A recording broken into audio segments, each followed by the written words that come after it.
Good morning students. I hope you all are safe and healthy. So students, जैसा कि आप जानते हो कि हम पी एंड एल अकाउंट का पी एंड एल स्टेटमेंट का फॉर्मेट रीड कर रहे थे, जिसमें हमने revenue from operations, other incomes, फिर इन दोनों का टोटल, देन एक्सपेंसेस के बारे में हम पढ़ रहे थे। एक्सपेंसेस में हमने कॉस्ट ऑफ मटेरियल कंज्यूम्ड तक रीड कर लिया था। उसके बाद जो हमारे पास टर्म आती है बच्चे, वो है purchase of stock in trade.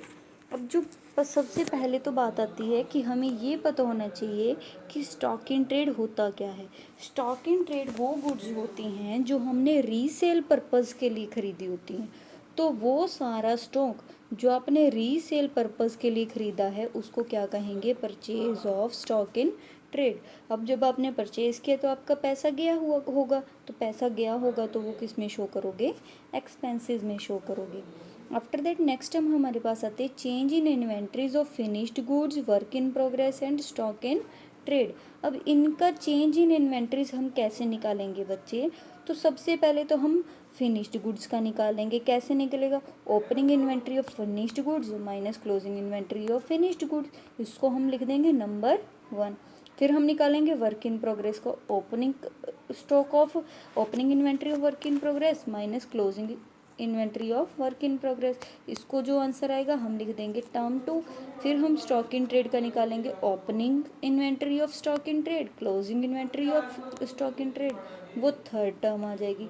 उसके बाद जब हम इनको चेंज निकालना है तो हम क्या कर देंगे? 1 + 2 + 3, तीनों को हम जब प्लस कर देंगे हमारे पास आ जाएगा change in inventories of finished goods, work in progress and stock in trade. Next हमारे पास टर्म आती है एम्प्लॉय बेनिफिट एक्सपेंसेस। अब एम्प्लॉय बेनिफिट एक्सपेंसेस क्या होते हैं बच्चे? कि अब अपने एम्प्लॉयज़ को अपनी कंपनी के अंदर बनाए रखने के लिए हम उनको कई सारी फैसिलिटीज़ देते हैं, उसको कहते हैं एम्प्लॉय बेनिफिट एक्सपेंसेस। इसके अलावा भी देखो, सैलरी, वेजेस, बोनस, अलाउंसेस, ये तो आने ही आने। इसके अलावा भी बहुत सारी चीज़ें होती हैं, जैसे कि हम अपने एम्प्लॉयज़ को कई बार हाउस अलाउंसेस भी दे देते हैं कि तुम्हें रहने का खर्चा भी हम देंगे, टेलीफोन के अलाउंसेस भी हम दे देते हैं, ठीक है। अच्छा, उसके जो प्रोविडेंट फंड देना है, जब उसकी रिटायरमेंट होगी, वो पैसे में हम खुद की तरफ से भी कंट्रीब्यूशन डालते हैं, वो भी कंपनी के लिए एक्सपेंडिचर है, ठीक है।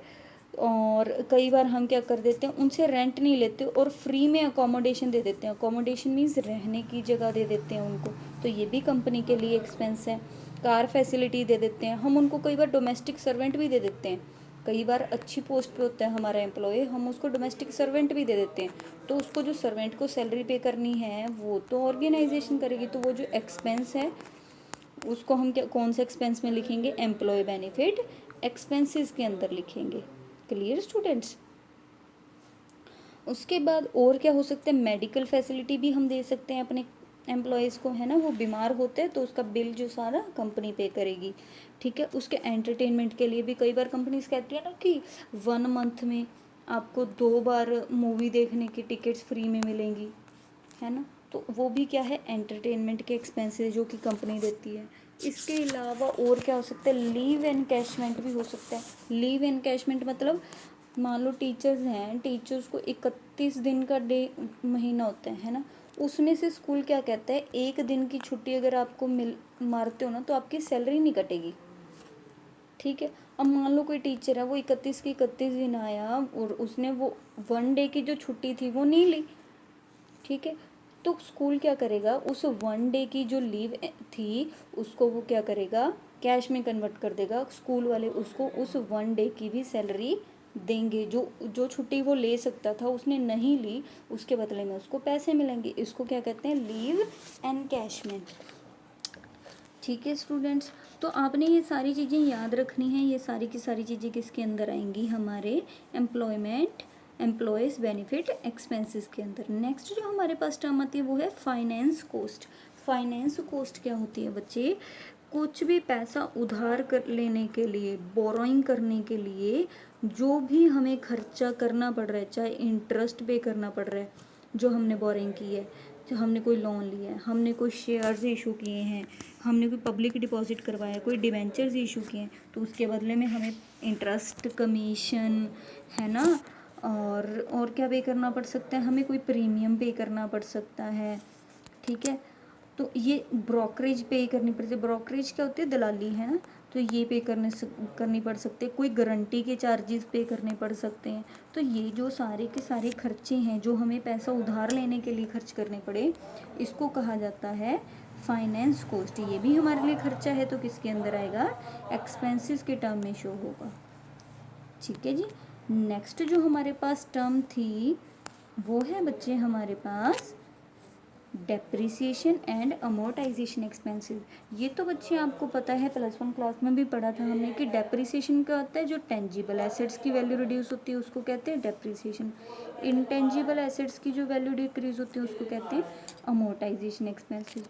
दोनों केसेस में टेंजिबल है चाहे इंटेंजिबल है, डेप्रिसिएशन है चाहे अमोर्टाइजेशन एक्सपेंसेस, दोनों की वजह से हमारा प्रॉफिट तो कम हो ही रहा है ना, तो दोनों को हम अपने एक्सपेंसेस में लिखेंगे, डेप्रिसिएशन एंड अमोर्टाइजेशन के नाम। हालांकि ये हमारे नॉन कैश ट्रांजैक्शन होती है, इसमें हमारा कैश बाहर नहीं जा रहा, इवन देन हम इसको टोटल एक्सपेंसेस की साइड में लिखेंगे। इन सब के अलावा जो हमने ऊपर पर रीड किए हैं, उनके अलावा अगर कोई एक्सपेंस बचता है तो उसको हम लिखेंगे बच्चे अदर एक्सपेंसेस के अंदर, ओके।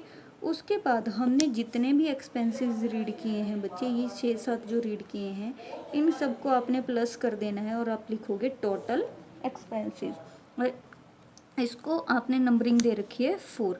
अब बच्चे नंबर 3 पे आपके टोटल रिवेन्यू है और नंबर 4 पे आपके टोटल एक्सपेंसेस हैं। अब नंबर 5 पे जाके आपने क्या करना है, 3 में से 4 को माइनस कर देना है, रिवेन्यू में से एक्सपेंडिचर को माइनस कर देना है, तो आपके पास प्रॉफिट आ गया बिफोर टैक्स। अभी आपने टैक्स पे नहीं किया, फिर जब आप इसमें से टैक्स को माइनस कर दोगे तो आपके पास profit and loss for the period आ जाएगा, या फिर प्रॉफिट आफ्टर टैक्स भी कह सकते हो और profit and loss for the year भी कह सकते हो।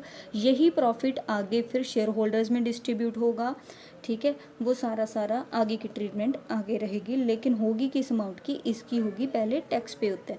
तो हमारे इस ईयर का प्रॉफिट कौन सा माना जाएगा, स्टेप 7 वाला माना जाएगा, ओके स्टूडेंट्स। आपने बच्चे इस फॉर्मेट को अच्छे, वीडियो को ध्यान से देखना है, फॉर्मेट को अच्छे से रीड करना है। बुक में इनकी जो भी डिटेलिंग दे रखी है हर एक टर्म की, उसको अच्छे से रीड करके इनके इलस्ट्रेशंस और प्रैक्टिकल क्वेश्चंस अच्छे से कर लेने हैं। जिस दिन भी लाइव क्लास होगी मैं इनके हेडिंग्स और सब हेडिंग्स आपसे सुनूंगी, ओके। इसका ऑरल टेस्ट होगा इसके हेडिंग सब हेडिंग का, ओके स्टूडेंट्स, तो उसको रिवाइज कर लेना, ठीक है students. Then take care, have a nice day.